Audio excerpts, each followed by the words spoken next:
Yesterday, Descript rolled out something they're calling Descript Preview, and it's a desktop app, but it has the same benefits as the web app. So you don't have to download all of your media, and it's supposed to be faster. The processing of everything is supposed to be faster. So eye contact, studio sound, stuff like that will apply immediately instead of taking a long time to process. And so I have it open right here. It looks exactly the same. This is it. This is Descript Preview. And this is the regular Descript, the original Descript.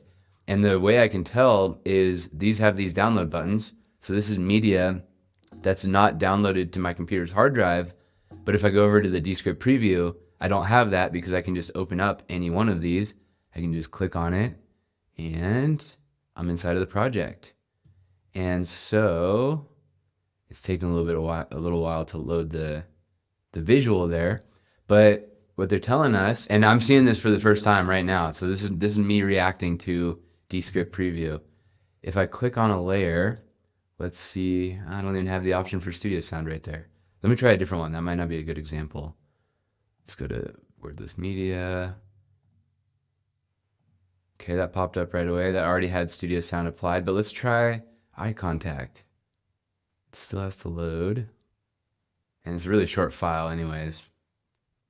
Okay, and it's done. So that wasn't much faster. It was only an 18-second file, but it still took a while to process that.